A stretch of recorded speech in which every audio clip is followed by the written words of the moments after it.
کراچی سے بھائی محمد عباس صاحب نے سوال پوچھا ہے، لکھتے ہیں مفتی صاحب کیا کوئی ایسا واقعہ کتابوں میں لکھا ہے کہ کسی بزرگ کا انتقال ہوا اور پھر انہوں نے اپنا جنازہ خود ہی پڑھایا ہو؟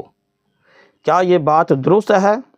اگر درست ہے تو برائے مہربانی حوالہ بھی دے دیجیے گا۔ سوشل میڈیا پر اس طرح کا واقعہ گردش کر رہا ہے۔ ایک مولوی صاحب یہ واقعہ بیان کر رہے ہیں کہ ایک بزرگ کا انتقال ہوا اور پھر انہوں نے خود ہی اپنا جنازہ پڑھایا اور لوگوں نے اس کے پیچھے جنازہ پڑھا۔ محمد عباس: جی میرے محترم بھائی، یہ ڈھکوسلہ جہال ہے۔ المیہ یہ ہے کہ ہمارے ممبروں پر وہ لوگ چڑھ کے بیٹھ گئے جن کا تحقیق کے ساتھ دور دراز کا کوئی تعلق اور واسطہ نہیں ہے۔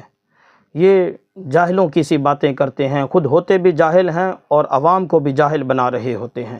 میرے محترم بھائی، ایسا کوئی واقعہ نہیں ہے کہ کسی بزرگ کا انتقال ہوا ہو اور پھر وہ خود ہی اپنا جنازہ پڑھانے کے لیے آ جائے، اور پھر یہ نہ عقلی طور پر صحیح نہ شرعی طور پر صحیح، اس لیے کہ میت کا جو جنازہ ہوتا ہے وہ زندوں پر فرض کفایہ ہے، اور جو خود مر گیا ہے وہ زندہ نہیں، جب زندہ نہیں تو اس پر فرض کفایہ نہیں، جب فرض کفایہ نہیں تو اس کی امامت درست نہیں، جب امامت درست نہیں تو اس کی اقتداء میں نماز جنازہ ہی درست نہیں۔ لہذا یہ تو ڈھکوسلہ جہال ہے کہ ان کو یہ بھی نہیں پتہ کہ اگر امام کی نماز نہ ہوئی ہو تو مقتدی کی بھی نماز نہیں ہوتی۔